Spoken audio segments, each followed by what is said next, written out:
Juntos na Seara com o pastor Alcione Tadeu. Irmãos, convido vocês hoje para abrirem a palavra em Lucas capítulo 13.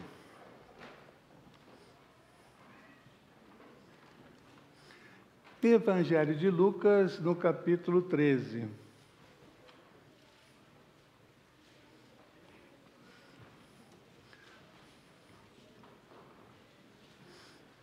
Peguem a caneta, tem bastante caneta ali, preencham. Eu quero a devolução no final do culto desse exercício.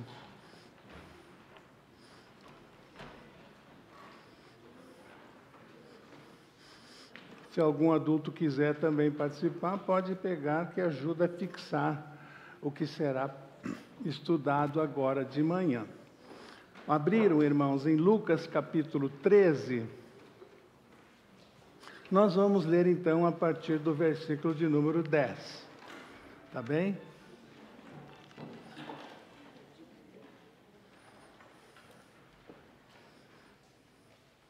A partir do verso 10 de Lucas capítulo 13.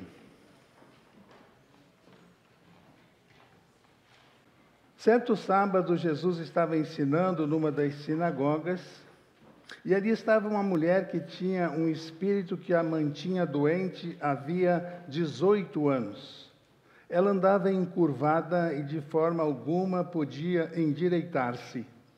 Ao vê-la, Jesus chamou-a à frente e lhe disse: Mulher, você está livre da sua doença. Então lhe impôs as mãos e imediatamente ela se endireitou e passou a louvar a Deus. Indignados porque Jesus havia curado no sábado, o dirigente da sinagoga disse ao povo: há 6 dias em que se deve trabalhar. Venham para ser curados nesses dias e não no sábado. O Senhor lhe respondeu: hipócritas, cada um de vocês não desamarra no sábado o seu boi ou jumento do estábulo e o leva dali para dar-lhe água? Então, esta mulher, uma filha de Abraão, a quem Satanás mantinha presa por 18 anos, não deveria no dia de sábado ser libertada daquilo que a prende? Tendo dito isso, todos os seus oponentes ficaram envergonhados, mas o povo se alegrava com todas as maravilhas que ele estava fazendo. Encurvada, sim. Parada, não. Vou repetir. Encurvada, sim. Parada, não.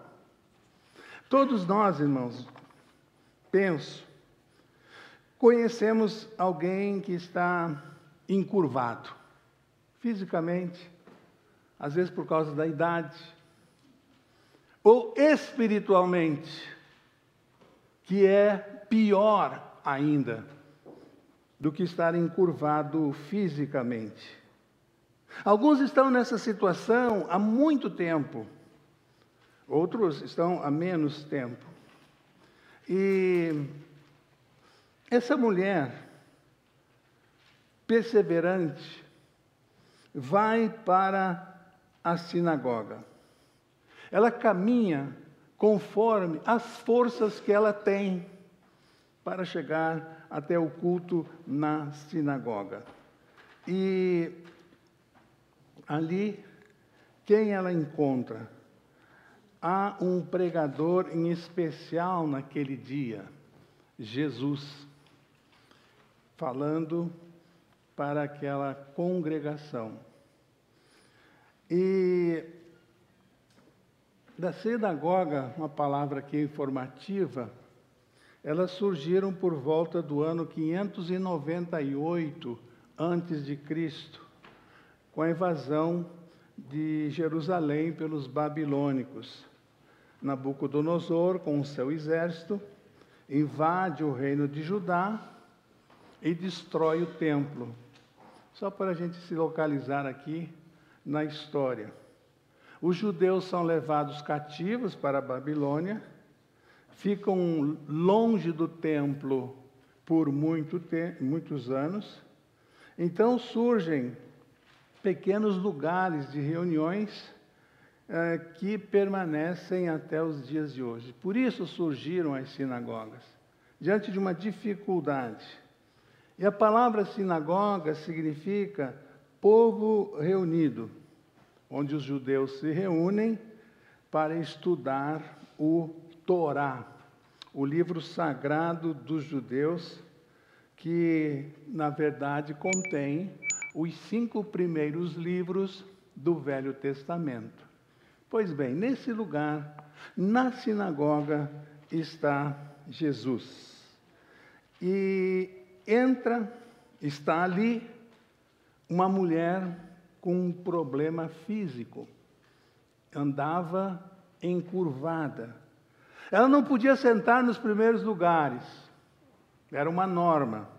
Ela tinha que ir lá para o fundo, para que se quisesse participar, se assentar lá, e um lugar, inclusive, à parte dos homens. Não podia se misturar. E então, ela entra, por causa da sua situação física, olhando para baixo, encurvada. Jesus está ensinando. Jesus para o ensino e se dirige a essa mulher lá nos fundos da sinagoga. Ele vê a situação daquela mulher. Irmãos, uma das maravilhas de Jesus, e você vê isso nos evangelhos o tempo todo, é que Jesus tratava, Jesus investia, Jesus estava junto de pessoas. Quando ele está indo de Jericó para Jerusalém, quando Bartimeu começa a gritar no meio da multidão: Jesus, filho de Davi, tem misericórdia de mim. Jesus manda chamá-lo. Quando Jesus está passando no poço de Betesda, ele vê ali um homem que está há 38 anos aleijado. Jesus vira-se para esse homem e pergunta: queres ser curado? Irmãos, o tratamento de amor de Jesus por você e por mim é um tratamento pessoal e um tratamento de amor. Jesus não nos trata como uma grande multidão. Aqui está o princípio. Para de ensinar, parou na estrada que ia para Jerusalém, parou ali no poço de Betesda, foi à região dos Gadarenos, fez uma viagem impressionante. Vocês conhecem a história daquele homem que era possuído por demônios. Jesus realiza uma viagem, vai até Gadara de barco e cura dos demônios um homem e vai embora. Não fica na região para continuar o seu ministério. Deixou ali um discípulo, deixou ali aquele homem curado no seu físico e também espiritualmente. Estou destacando isso, irmão, para dizer que Jesus trata você individualmente. Jesus ama você. Jesus quer um relacionamento com você. Não é com a multidão. Por que pensamos assim? Por que podemos pensar assim? Porque a nossa salvação é individual. Jesus não salva as massas. Jesus salva individualmente. Aquele que crê, aquele que confessa Ele como Senhor, esse é salvo. Individualmente, Ele dá uma atenção àquela... Lembra disso, irmão? Lembra disso. Não olhe para o lado: Deus está cuidando da minha tia, Deus está cuidando do meu patrão, Deus está cuidando daquele irmão na igreja, Deus ouve as orações daquela irmã. Não, não, irmão. Ele também quer um relacionamento pessoal com você. O relacionamento dele é com pessoas. Ele quer perto dele pessoas. Ele veio a esse mundo para salvar pessoas, nos levar de volta para a casa do Pai. Muitas pessoas não conseguem ver Jesus hoje, porque estão encurvadas espiritualmente. Não conseguem ver Jesus. Estão encurvadas pelo pecado, estão encurvadas pela enfermidade, estão encurvadas pela sua falta de fé, andam encurvadas, olhando para o chão, precisando de um encontro com Jesus. Levantar a cabeça, serem curadas. Jesus vê a todos, Jesus vê o estado de cada um, como cada um se encontra. E o desejo dele é o mesmo que ele tinha naquele dia, naquele sábado, lá na sinagoga. O desejo de Jesus é ministrar misericórdia sobre a sua vida, hoje também. Não só lá distante, há 2000 anos atrás, com aquela mulher. E então Jesus chama ela para que venha, se aproxime.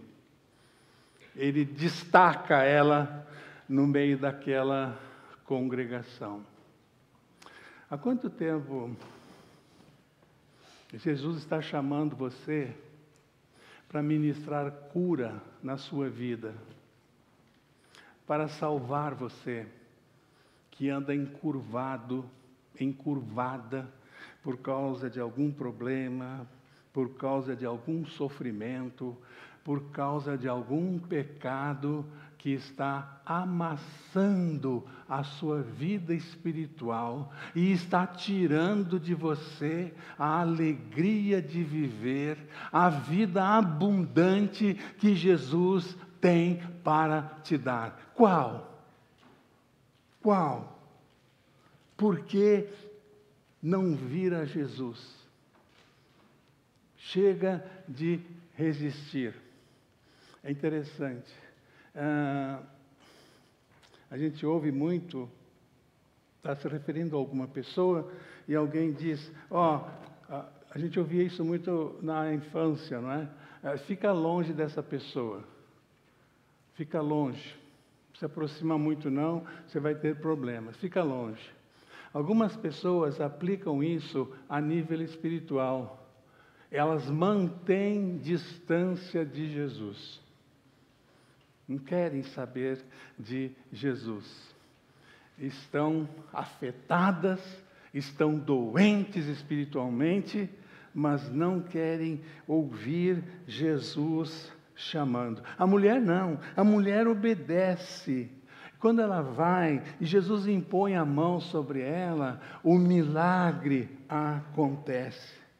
Meu irmão, a obediência é a chave para que o milagre que você está esperando aconteça na sua vida, na sua família. Obediência. E sabe o que move a nossa obediência em direção a Deus? A nossa fé. A nossa fé. E não importa o tamanho da nossa fé, ela nos move até Deus. Ela podia não ir, envergonhada, levantar e até sair da sinagoga. Não ir. Medo, vergonha. Ela não sabia por que Jesus estava chamando ela. Mas 18 anos ela está ali, frequentando o culto. A enfermidade a faz andar encurvada. Mas ela levanta e vai. Ela não desiste. É lindo, irmãos. Ela tem uma fé maior no coração do que a dor que ela sentia. Entendem? Vou repetir. ela tinha uma fé maior do que o problema dela.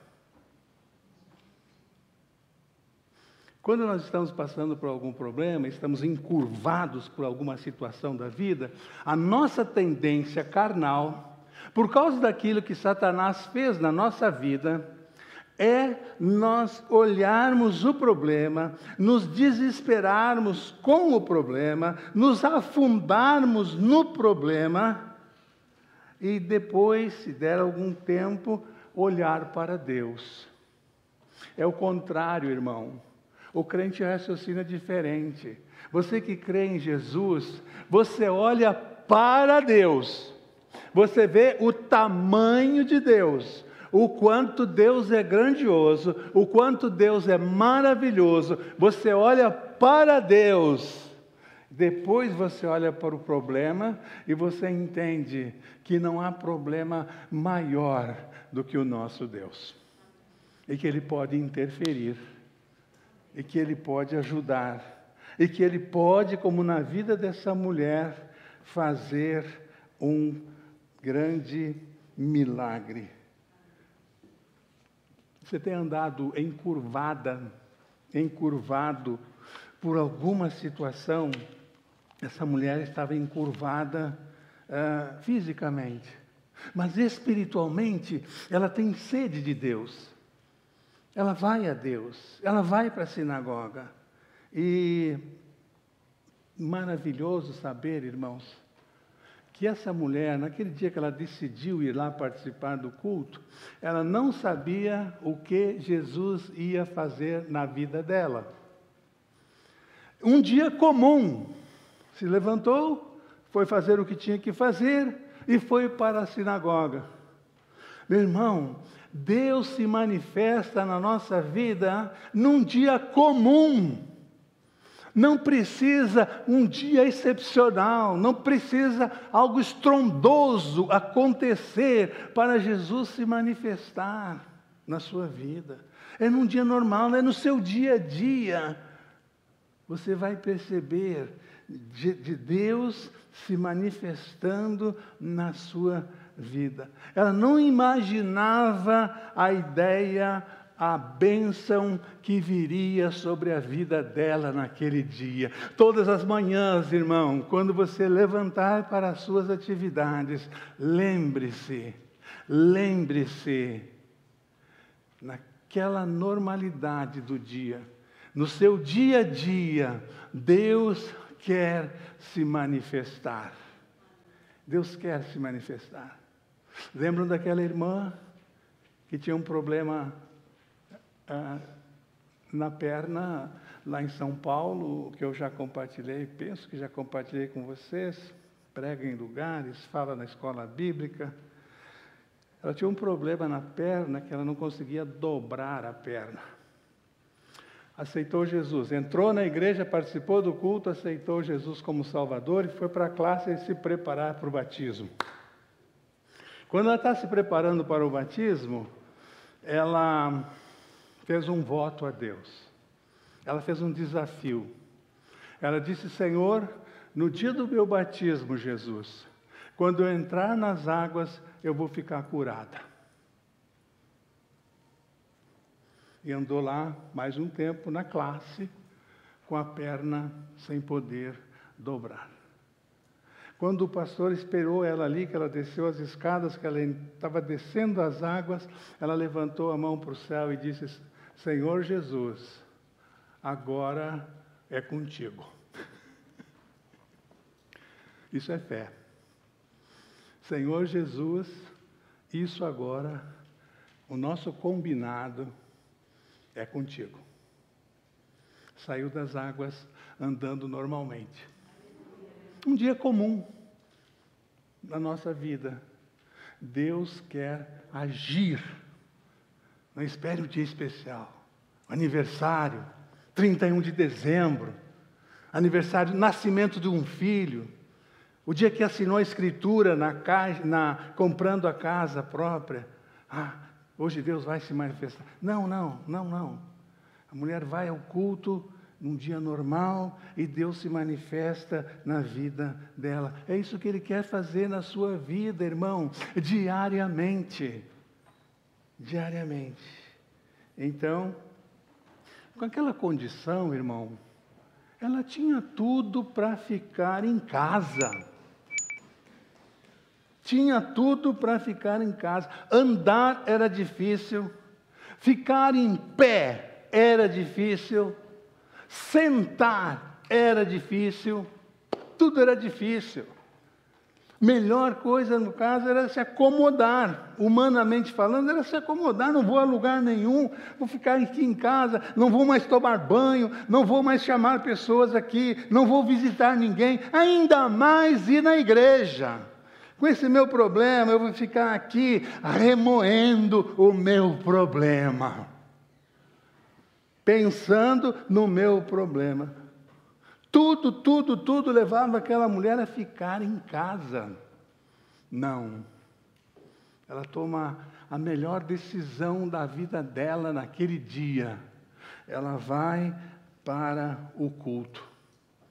Para onde você vai? Você é apertado, você é pressionado pelos problemas da vida. Quando os problemas da vida deixam você encurvado, para onde você vai? Fica se lamuriando, fica se achando vítima. Para onde você vai? Meus irmãos, se teve uma pessoa que andou aqui nesse mundo e que poderia passar 24 horas do dia murmurando, se vitimizando, reclamando, essa pessoa era Jesus. Era Jesus. Por aquilo que ele passava, ou passou. O tempo todo queriam matá-lo. O tempo todo fugindo. Não tinha onde dormir. Corria para o jardim. Lá se escondia, lá ficava sozinho. E quando os apóstolos chegavam no outro dia, tive uma noite difícil, sabe, Pedro? João, tem alguma coisa para comer, hein, João? Vai lá, compra alguma coisa para comer. Pô, ontem o dia foi terrível, mandaram os guardas atrás de mim lá, o sinédrio não solta do meu pé, os caras estão com... Você não acha, Pedro, que eles têm um esquema aí para me pegar? Será que eles vão me pegar hoje? Ai, não sei o que eu faço. Orem por mim.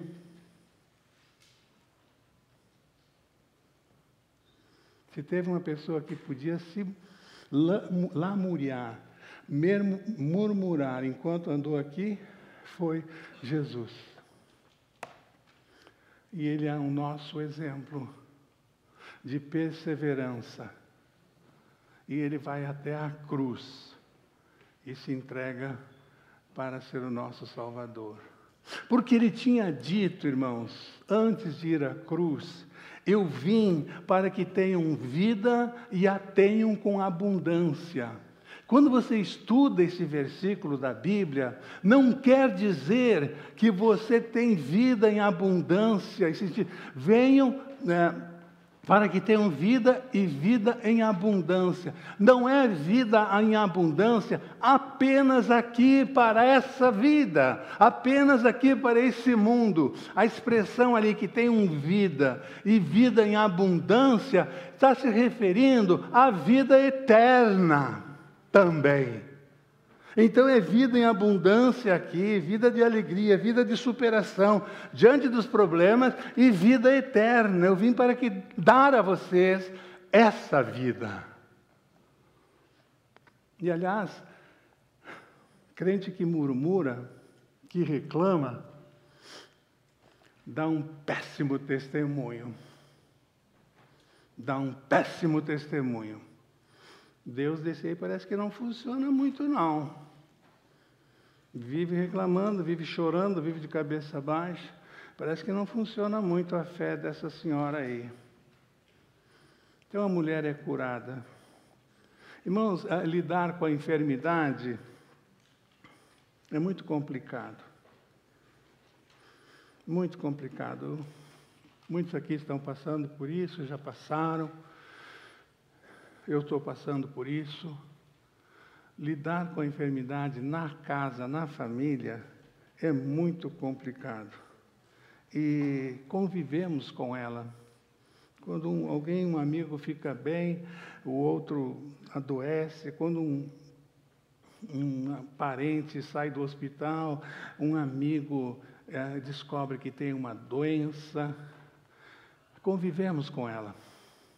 Faz parte dessa vida, desse mundo, enquanto nós estamos aqui. Faz parte, não tem como fugir. Eu me lembro daquela mulher que tinha um fluxo de sangue por 18 anos. Já falei, o homem ali no poço de Betesda, 38 anos. Lázaro doente, muitos dias, morre. Doença. A sogra de Pedro, Jesus chega na casa de Pedro, a sogra está doente. E Paulo, escrevendo para Timóteo, diz: Timóteo, eu deixei Trófimo, meu ajudador, que tem sido uma força no meu ministério. Timóteo, eu deixei ele doente em Mileto.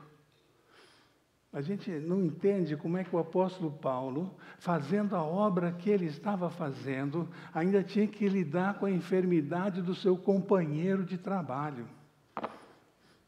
Então, irmão, se você está passando por alguma luta, como eu disse, enfermidade faz parte. Se você está passando por alguma dificuldade, você está jogando no time de Paulo.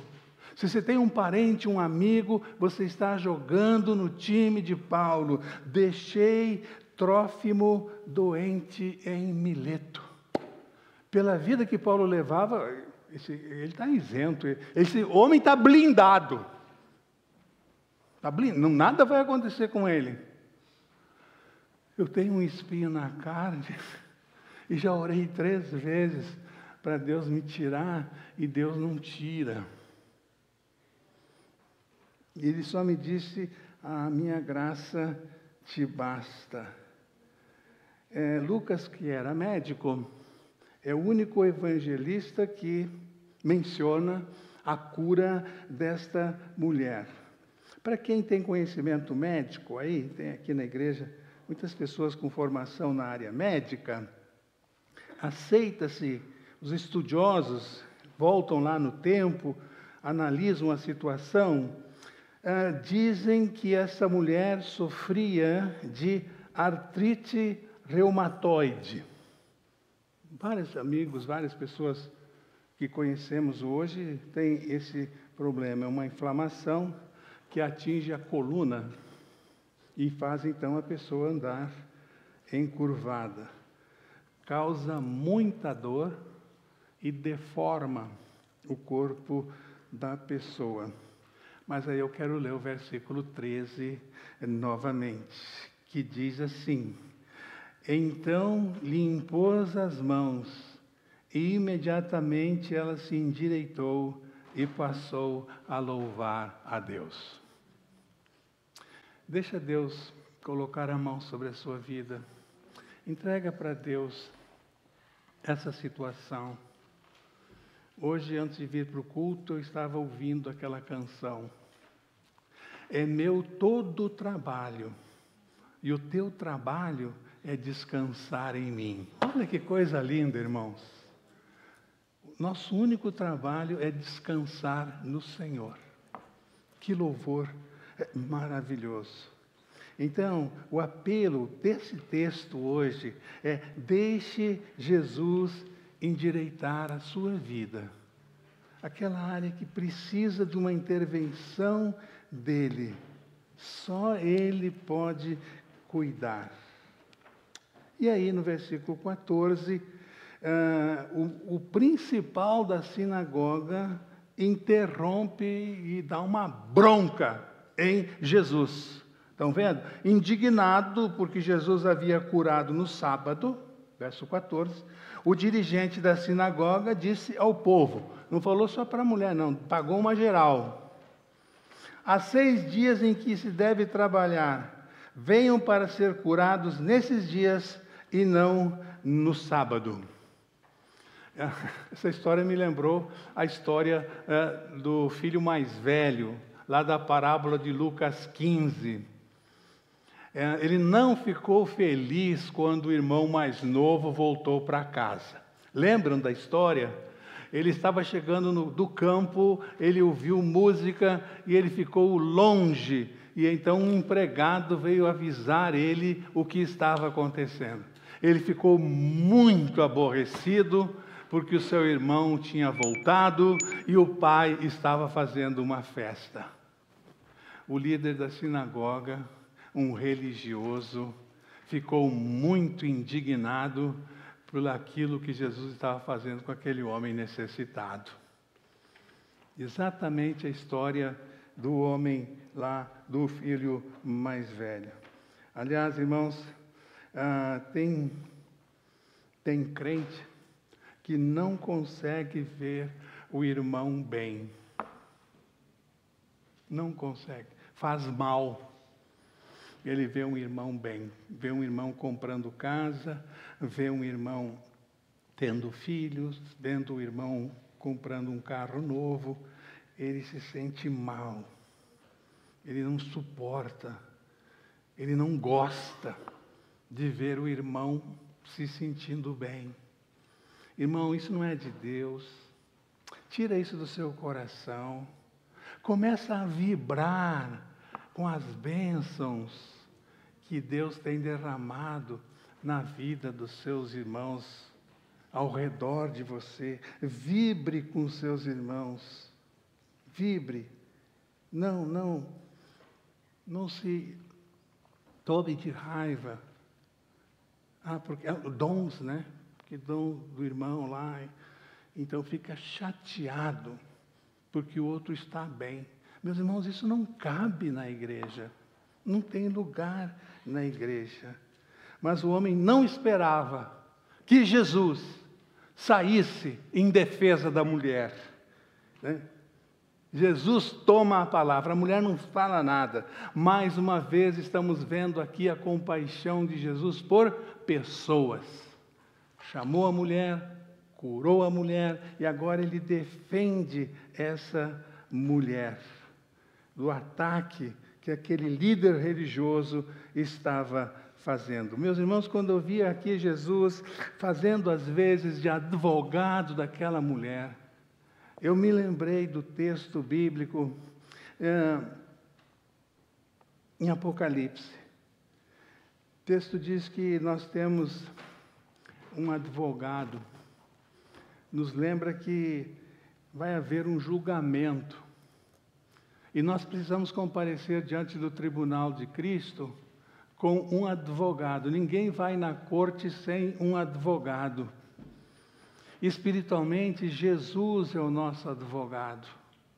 Você já contratou esse advogado para comparecer diante do tribunal de Cristo?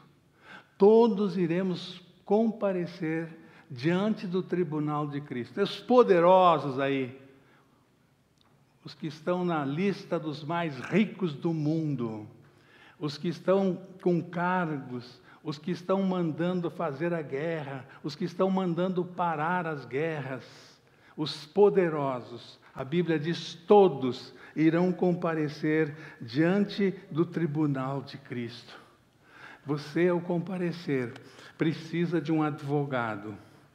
E diante do tribunal de Cristo não tem outro advogado a não ser Jesus. Jesus. Porque nós somos pecadores. Nós somos culpados. Precisamos de um advogado que nos defenda espiritualmente. Jesus não tem pecado. Só Ele pode nos defender. Só Ele pode nos ajudar. E o que acontecia ali na sinagoga? Jesus está presente, acontece esse milagre, essa transformação na vida da mulher, né? Aí, Outra aplicação para a minha vida e para a sua vida, irmão. Toda vez que você participa de um culto, deve acontecer uma transformação na sua vida. Acontece? Melhora como crente? Isso me ensina. Essa é a lição para a minha vida. A mulher foi ao culto, foi transformada. Toda vez que viemos ao culto, viemos para... Deus quer operar em nós, que somos crentes, quem é crente, que tem o Espírito Santo, e Ele quer operar entre nós, salvando almas. Então, todo culto, ou em todo culto, irmãos, tem que acontecer uma transformação. Tem acontecido com você?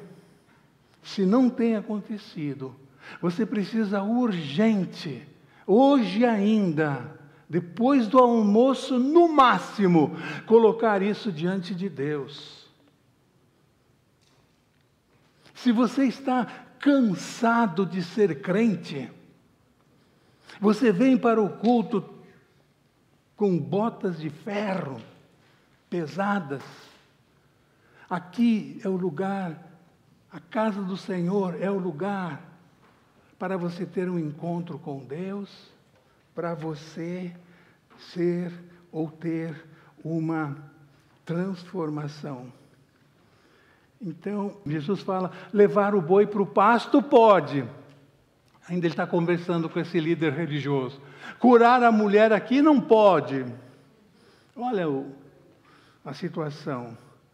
Então, curar e salvar no sábado não podia. Cuidar do espiritual não podia. E aí vem outra pergunta. Com que espírito você participa do culto? Percebe a diferença? A mulher veio ali com sede. A mulher vem ali ter um encontro com Jesus. E olha como esse homem que deveria dar o exemplo, como é que ele se comportou. Então, a crítica daquele homem era para destruir aquela mulher. Mas Jesus estava com ela. E Jesus defende, Jesus se coloca na frente, entre ela e aquele homem. Aliás, agora eu queria que você guardasse, quem sabe até anotasse aí na sua agenda, quando eu lembro desse homem aqui, na sinagoga. Anota aí, irmão. Todo crítico, toda pessoa crítica é uma pessoa infeliz.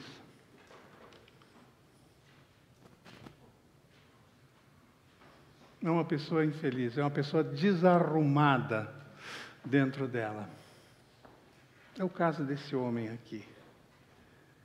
É o caso dele. E Jesus diz bem claro, meu jugo é suave e o meu fardo é leve. Mateus 11, 28.